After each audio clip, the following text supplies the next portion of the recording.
and welcome. You're watching We the People. I'm Rishika Barua. The horrific video that shows two naked women being paraded, groped and molested by a mob in violence-hit Manipur has sent shockwaves across the country.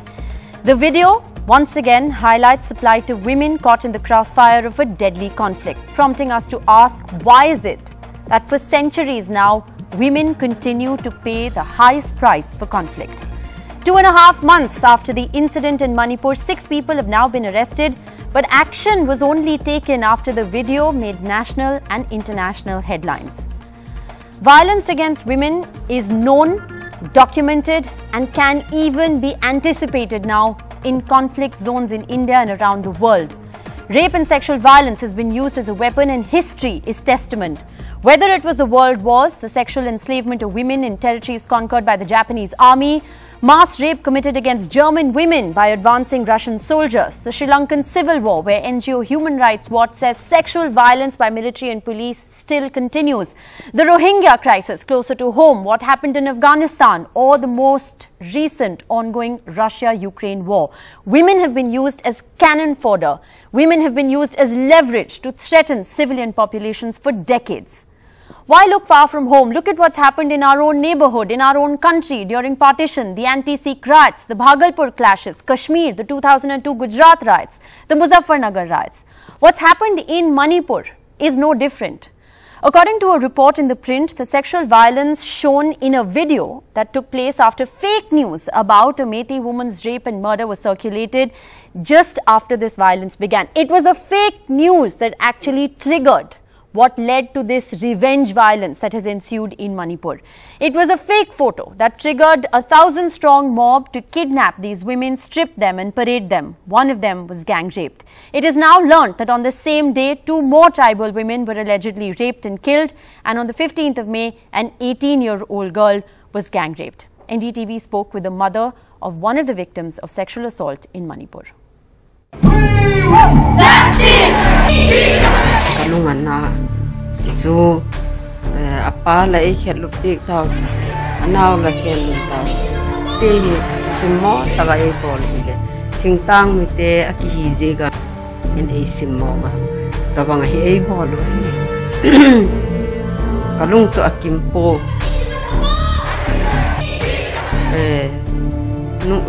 Manipur government in labang maingay sa talo India nula paten bangti gola kahinho kamating ham kanam sunguhi nangun ingay to pegun katiahi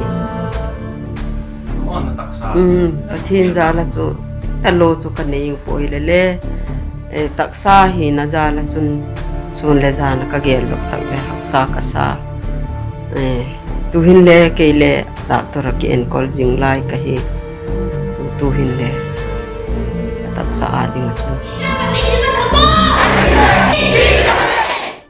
The scale of brutality against women in conflict is only revealed much after it's actually happened, and in some cases not at all. But like I said, history is testament.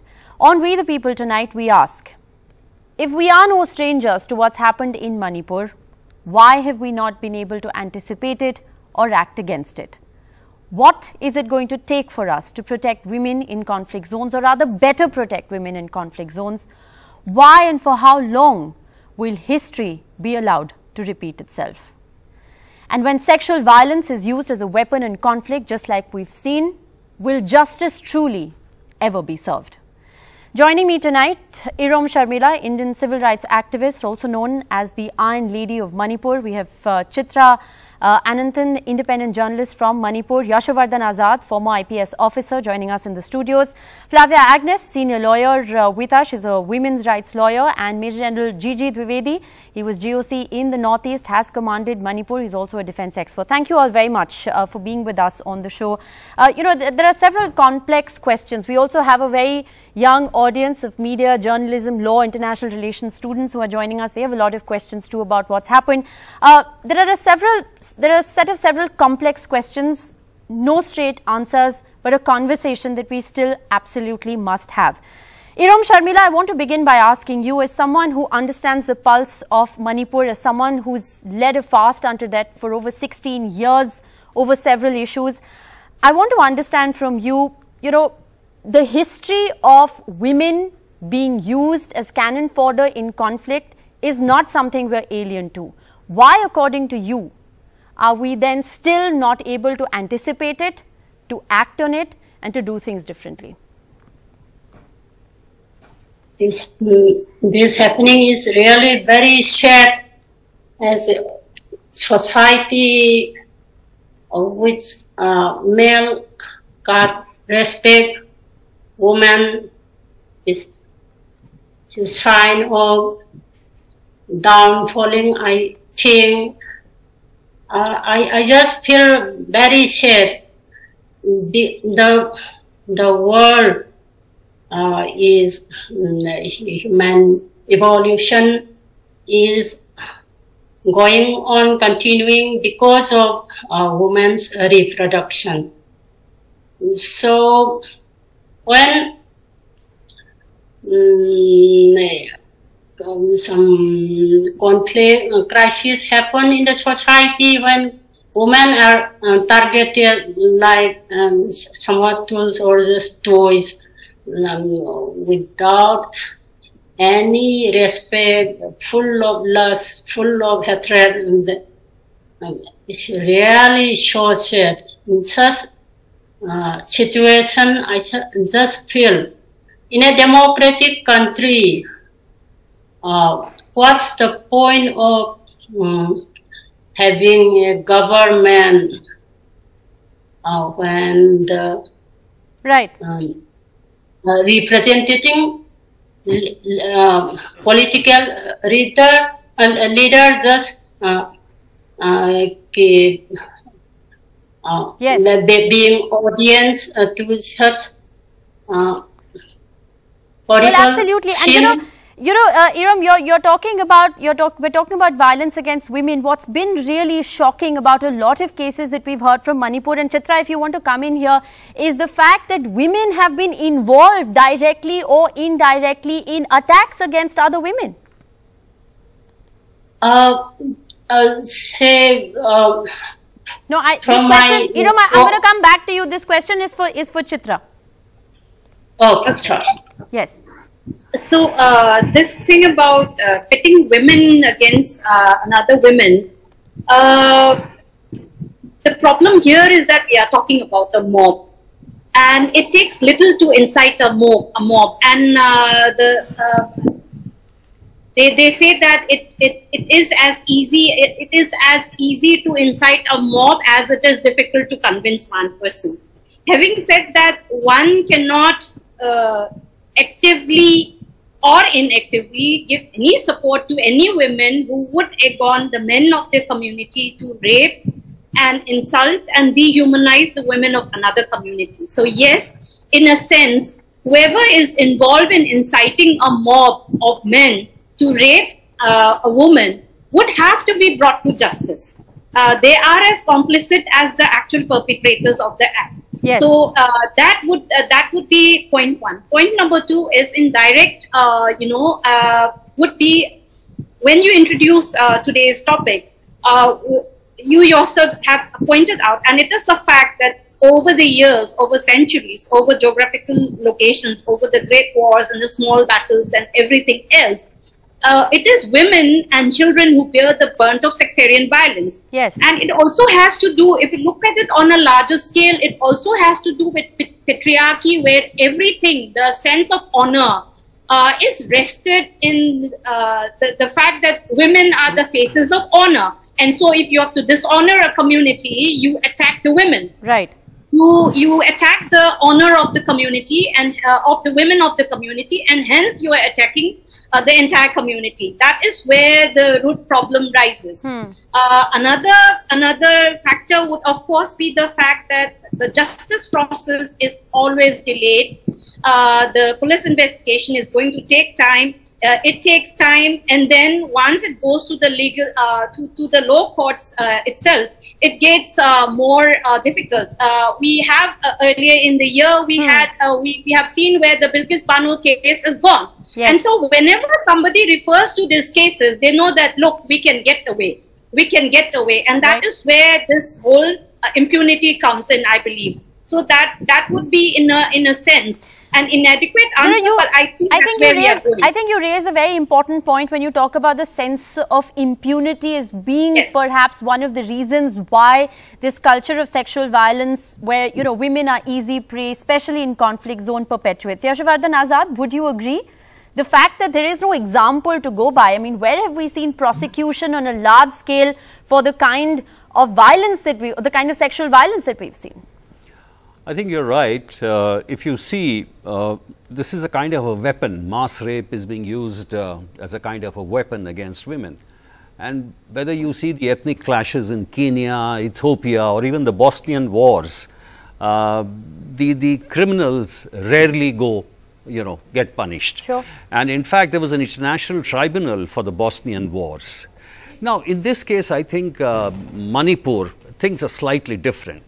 You see, we are talking about a system where the machinery, administrative machinery, the political police machinery had completely collapsed. And mind you, it happened on the 4th.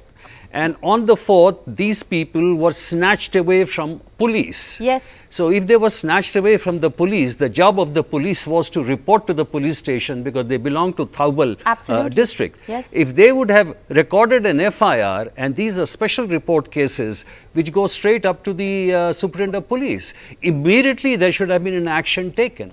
So what I'm saying is, in a system where you're talking about a complete collapse, nothing is working, and then no rectification is done, I would say that the SP and the collector of that district should be dismissed. That will be a very strong signal that the administrative machinery should get back into shape. Because the fact is, again, when you talk about leading with example and a sense of impunity, if one such case has happened, it's gone unreported, it's gone unpunished. It is essentially ammunition being handed over to several others to go ahead and perpetuate this culture of violence against women, which is why, and which is the way this entire narrative has played out, like I said, globally over geographies. Flavia, Agnes, do you want to come in here? Because, there's also the argument of, the wheels of justice being really slow. And that's that's a story that repeats itself over different issues. But in this case, the question that we're asking, when you're seeing violence on a mass level against women, historically, can justice truly ever be served? I don't think justice can ever be there. We have seen it repeatedly, again and again and again and again, in conflict areas where the administrative machinery has collapsed completely. There's no political will to act. If there was a will, then the collector, the police superintendent, etc. would have been taken to task, would have been dismissed. The chief minister would have given a statement. The prime minister would have given a statement. Nothing of that thing has happened. And there is complete impunity. Now, only because the video went viral after nearly 75-80 days, that today the nation has taken note of this. But this was not the only case that happened that day. There were other cases, as you reported by you. And no action has been taken because no video went viral on that issue. So it's not just this is an isolated case. This case is part of the whole drama that was unfolding from May 4th in Manipur. And nobody took notice of that. And that's the sad part of it. And it's allowed to fester and fester and fester. And only because Supreme Court took a notice, our Prime Minister gave a very weak statement. That also very convoluted kind of statement. And without asking for peace, without asking for accountability from the Chief Minister, etc. I think the Chief Minister in several interviews by his own admission has said that there have been hundreds of such FIRs and he actually didn't know about this particular incident until this video went viral, after which of course action was taken and 6 arrests were made. But you raised a very important point about the internet being suspended, and there were audience members who I was speaking with earlier who also had a question on that. Go ahead. Yeah, I have a question that there is a internet suspend or internet breakdown in Manipur, in most part of the Manipur. Is there any political issue around it that the government has suspended the internet, or it is the reason of political unrest? What is the reason? I think this is a very important point. Major Dwivedi, if you want to take this on, the internet being suspended, who does it really serve? Is it serving the people of Manipur, or is it serving, the narrative for us to not know what's happened in Manipur until these videos have gone viral? Well, Nishika, I think this is a very minor issue. having commanded my division in Manipur, and in fact started my career from assignment for Bangladesh war. First point I like to reiterate that women are always the target. And in Bangladesh, I was second lieutenant when I fought the war. 300,000 women were violated. Pakistan army was defeated, but no action was taken against the rapists. Now coming back to my tenure in Manipur, I was GOC from 2004 to 2006. And that time, half the Manipur was under militants. And these militants belong to various ethnic groups. They are the private militias. And in my time, on 10 January 2006, 24 Hama women were raped in Parbhum. And that time, of course, army was in total control and we had the full authority. And I launched the operation on 19th of January. 12 of the rapists were eliminated. I lost Colonel Rajiv, CO13 Dogra. So the point I'm trying to make is that this violence is not new to Manipur. In fact, these militant groups were eliminated, but they were lying low. They were in suspended animation. And today, when the ethnic rife has taken place, these militant groups are back into the play. Right. And No, please let me just give you two. Yes, no, I think that sets a certain context. But sir, my question very specifically is about internet being suspended, because truth be told, until and unless these videos didn't become viral, the first time we learnt of this incident was on Thursday, after which we've seen action being taken. We've seen 6 people being arrested. There have been statements that have been issued. The Chief Minister has taken cognizance. A probe has been ordered. I mean, till then, there was an information black hole on what was happening in Manipur. So who has this internet ban really served, and has it in a certain sense done a disservice to the women of Manipur? Can I answer that? Listen, the internet ban is a double-edged weapon. And one, it stops the violence. At other time, it blanks out the complete information. Okay. And that's what has happened in this case. That's a fair point, because Yashavardhan Azad, it was the fake news that ultimately triggered this wave of violence, from what we've understood. Yes. You see, internet ban is required. When you have a serious situation building up, government has a role. The state authorities have a role. So if there is a serious communal violence or anything of this kind, immediate internet ban serves a purpose, but internet ban cannot continue beyond a certain period. Right. So it should be, you should be able to control situation in say about 5 or 6 days and not keep the internet ban continually, because industrially you suffer, the students have suffered, and so many other people suffer. So that's why this ban was unusually long and did not serve its purpose. Right. Iram Sharmila, if I can come back to you at this point, because one of the key issues here is about the fact that we often don't learn about the incidents of sexual violence against women in conflict zone, for the simple reason that information is hard to come by. People are scared to report such incidents. Sometimes it just completely falls through the cracks. In Manipur this time around, we have information of specific incidents that have happened. Journalists have been able to access FIRs, though belatedly. What do you make of this culture of silence that has persisted for the last 2 months, where we just don't know what's happened? This exploitation of right to information access. Now, because of that internet shutdown, these unwanted things what happened, I think, and instead of intervening just at the beginning, as it was already been very extreme since the beginning. Right. The government as well as central government, they were just ignoring, and people just at random lose hands without control, as if uncontrollable. But how would you respond, to those who say that it was ultimately a piece of fake news that also triggered this wave of violence against women? It was a fake photo.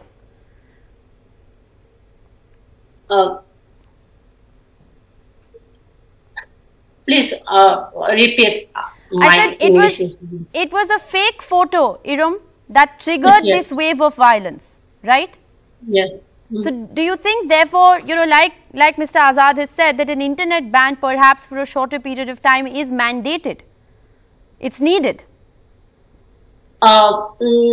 Say it's just a exploitation of access to information, and they can't apply it to Bombay or Bangalore or Delhi, only to the Northeast people and Jammu Kashmir.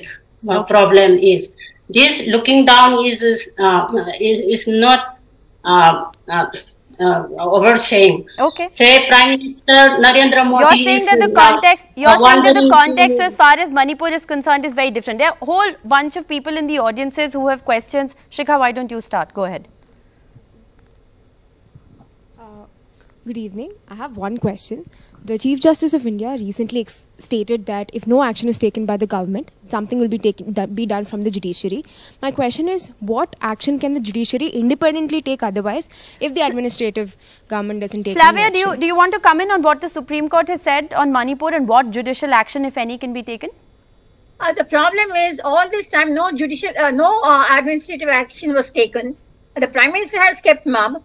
There was absolutely nothing happening in Manipur. And it was deliberate flare-up that went on and on for 80 days. So that is the reason that Supreme Court had to come in. There was a case and Supreme Court had to act and do something. Now, what the Supreme Court itself can do is very little, not much, because it's not an executive body. Right. It is a judicial body. So the power is very, very limited. But it was out of sheer frustration, I think Chief Justice made this comment. Okay. But even then, because the Supreme Court has spoken and the Supreme Court has given this message to the executive that you better act, otherwise we will act, he somewhere has stuck the cord, and that is why Prime Minister has given some statement. Right. How valid that statement is, we don't know. Right. And we have to wait and see what more questions. Go ahead. Thank you. Ma'am, in the situation of Manipur, we cannot ignore the concern of national security, and we do understand that it might be purposely created by the outsider of the India. But the Manipur was burning, and the whole India can feel that pain. But sir, why it took 2 months for our Prime Minister to come and address this? Because was it not important to discuss this? Why has it taken so long for our political establishment to wake up? I mean, there are no clear answers to that. But do you want to just respond to that very quickly? Well, let me say that the Chief Minister has completely lost confidence, even of the Meitei community, because some of the ministers have spoken about the law and order situation, which is deteriorating day by day. Now, why it took so long? Because basically the state apparatus is supposed to take care of itself. I mean, law and order is a state subject. And when you have the CRPF there, when you have the Assam Rifles there, and you have all the instruments of the state, they were supposed to take care of it. Okay. But later on, now the center has to step in. Okay, very quickly, I have a minute left. Go ahead. Why do we see this kind of miserable crime on a political level rather than a common space to resolve it? You know, Chitra, this is the other important issue, and if you want to come in here, there's been so much politics that has been played over this particular issue, that it's not just Manipur. You know, this is happening in Bengal, this is happening in Rajasthan, this is happening in other states. What do you make of the political narrative around what has happened in Manipur in the last couple of days? Well, you know, the major problem, or I would say the only problem, is that everybody is equating with the violence that's happening in Rajasthan with the ones happening in West Bengal. People are forgetting that it's a BJP government there in the state and there's a BJP government here in the center. It's a double-engine sarkar, for God's sake. We are talking about sectarian violence that has been allowed to happen for 2.5 months.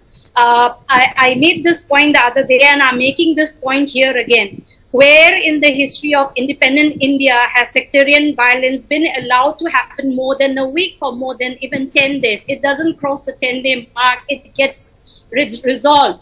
Right. You know, and why has it persisted? Yes. Qais, you had a question. Hello, ma'am. My question is why state is not able to make any separate council to address all the issues against internal security and women, and of course why we are not imposing Article 356 in the states of Manipur and like northeastern state when it comes to this this level of violence and. All right, Pejal Dwivedi, do you want to take that on?